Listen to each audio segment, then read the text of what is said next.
Hey everyone, and welcome back to my channel. Today, I'm going to be answering the question, is Relay Bank free to cancel a subscription? I know that a lot of people are interested in learning more about Relay Bank, and I'm here to help you out. I've been using Relay Bank for a while now, and I've had a great experience with it. But before I get into the details, I want to ask you a question.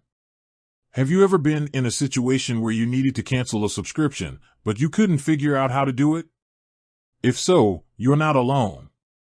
A lot of people find it difficult to cancel subscriptions, especially if they're not sure how to do it or if they're afraid of being charged. In this video, I'm going to show you how to cancel a Relay Bank subscription for free. I'll also discuss some of the pros and cons of using Relay Bank. How to cancel a Relay Bank subscription for free. Log into your Relay Bank account. Click on the Settings tab. Click on the Subscriptions tab.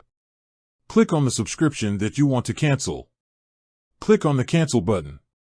You will be asked to confirm that you want to cancel your subscription.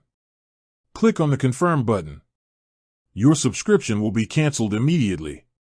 You will not be charged for any future months.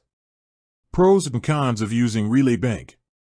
Relay Bank is a great way to save money on your monthly bills. Relay Bank is easy to use. Relay Bank is a safe and secure way to manage your finances. Relay Bank is not available in all countries. Relay Bank does not offer a wide variety of banking services. I hope this video has helped you learn more about how to cancel a Relay Bank subscription for free. If you have any questions, please leave them in the comments below. With that said, thanks for watching, and until next time.